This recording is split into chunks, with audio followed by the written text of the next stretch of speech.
Bien le bonjour et bonne année 2021. Oui, je sais, c'est un peu tard, mais je pense que tant qu'on est en janvier, on a le droit de se souhaiter la bonne année. Alors, bonne année, la santé et tout ce que vous voulez.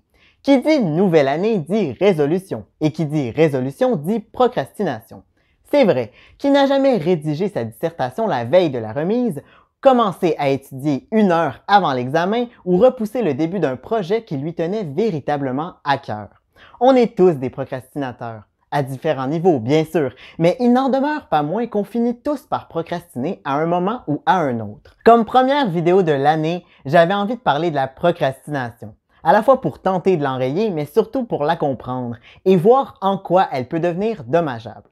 Si ces questions vous interpellent, vous avez cliqué sur la bonne vidéo.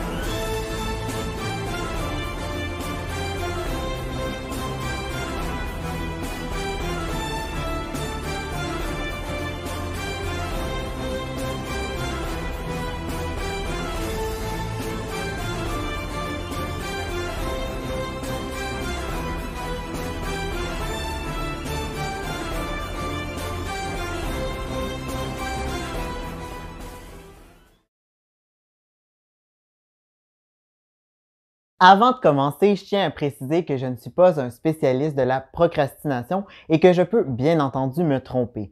Cette vidéo est le fruit de mes recherches et de mon expérience. En aucun cas, je ne prétends détenir la vérité. Vous êtes libre de suivre mes conseils, de les rejeter en bloc ou de vous en inspirer à votre guise. C'est comme vous voulez.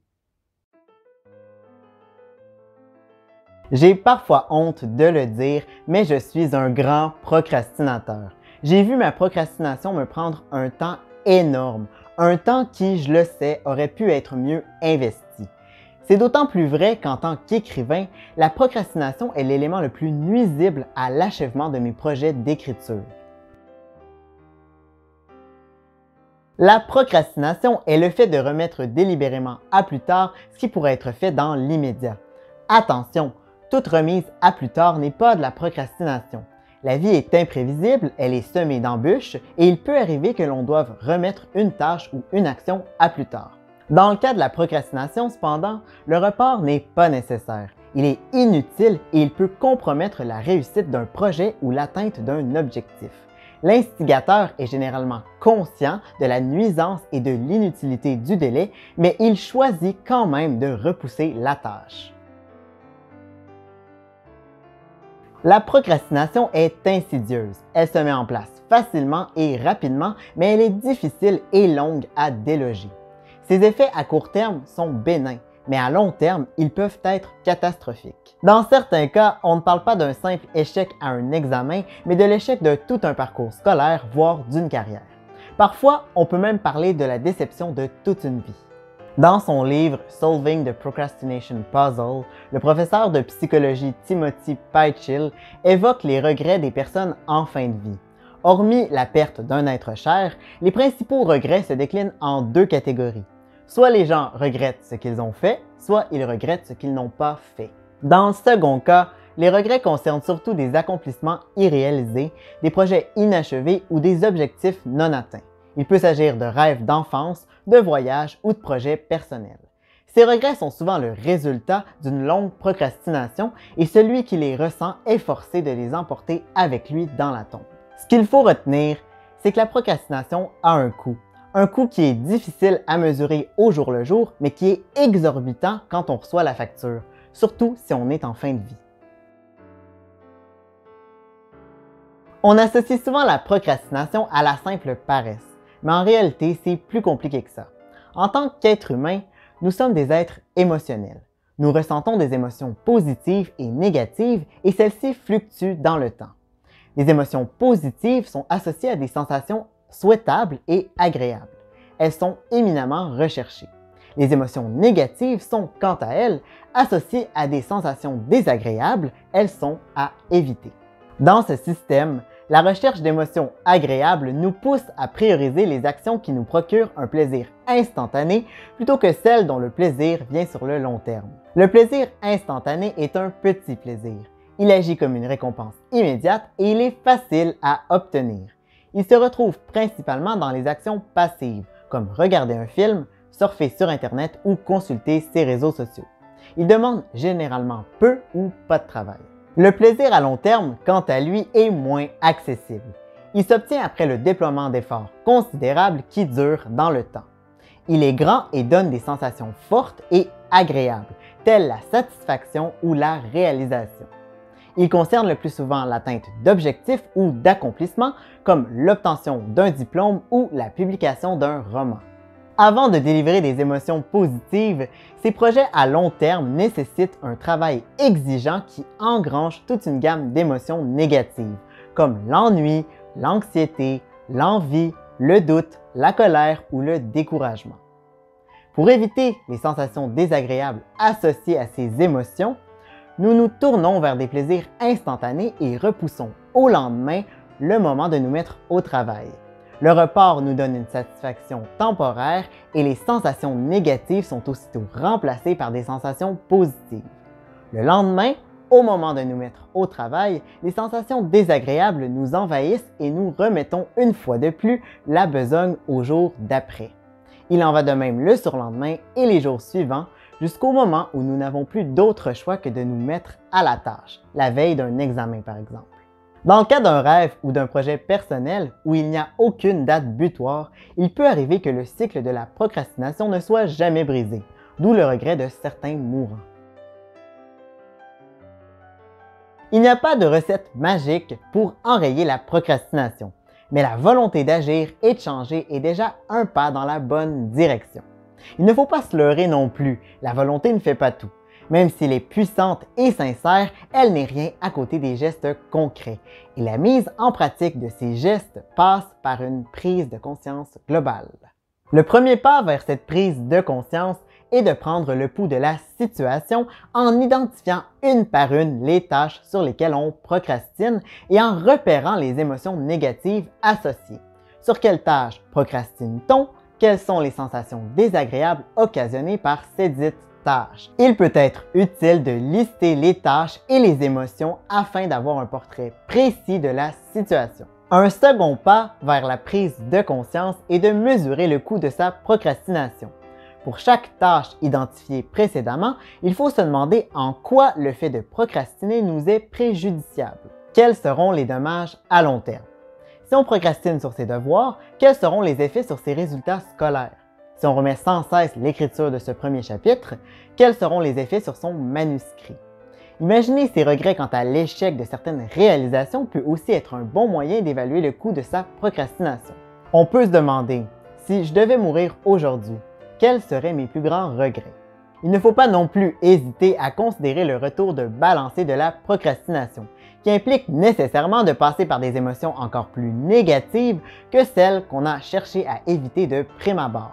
À force de procrastiner sur des tâches qui nous tiennent réellement à cœur, on finit par développer un fort sentiment de culpabilité, surtout lorsqu'on se rend compte du travail qu'on aurait pu accomplir avec tout le temps perdu. Un troisième pas vers la prise de conscience consiste à mesurer les effets bénéfiques d'agir maintenant. En reprenant chacune des tâches préalablement listées, il faut se demander quels seraient les bénéfices d'agir maintenant plutôt que plus tard. De meilleures notes, de plus grandes chances d'être accepté dans son programme d'études, un roman qui rejoindra plutôt les étagères des librairies, c'est à vous de voir. Finalement, un dernier pas pour compléter la prise de conscience consiste à se défaire de la conception erronée qu'on ne sera plus disposé demain pour faire une tâche. Quand on remet sans raison une tâche à plus tard, c'est qu'on cherche à éviter les émotions négatives associées au fait de se mettre au travail. En reportant la tâche, on se libère d'un poids, ce qui engendre aussitôt des émotions positives. Ces émotions positives nous mettent dans un bon état d'esprit et cet état d'esprit nous fait croire que le délai n'est pas grave parce qu'on sera de toute façon plus disposé à se mettre au travail le lendemain. C'est une erreur.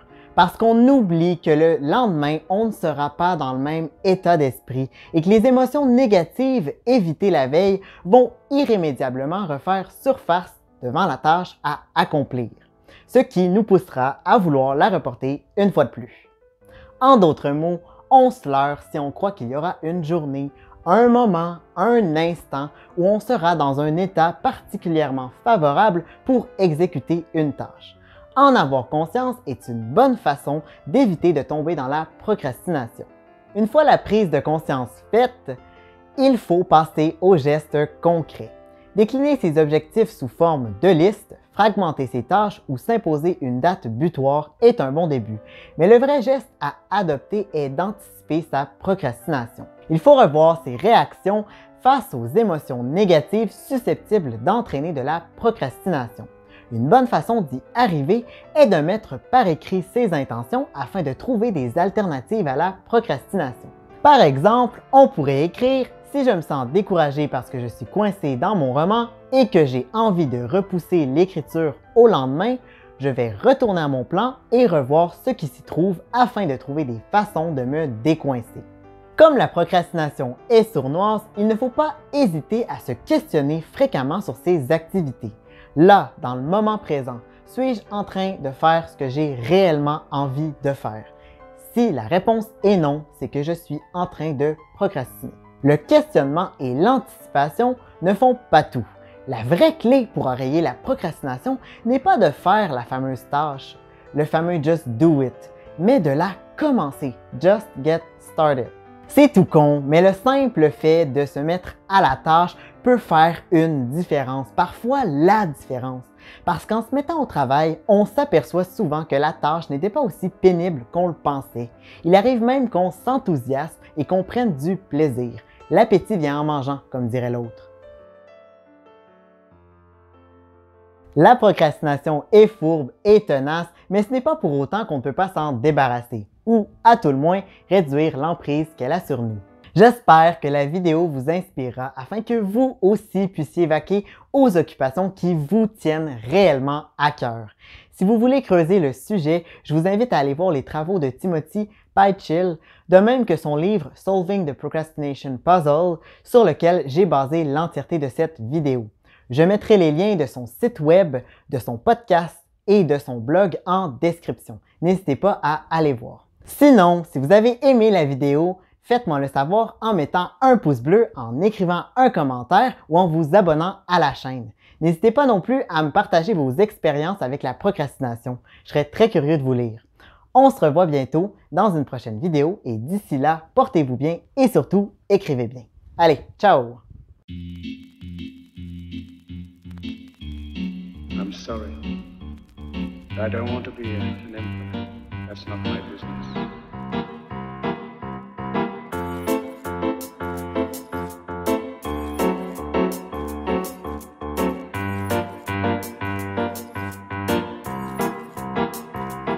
Gone!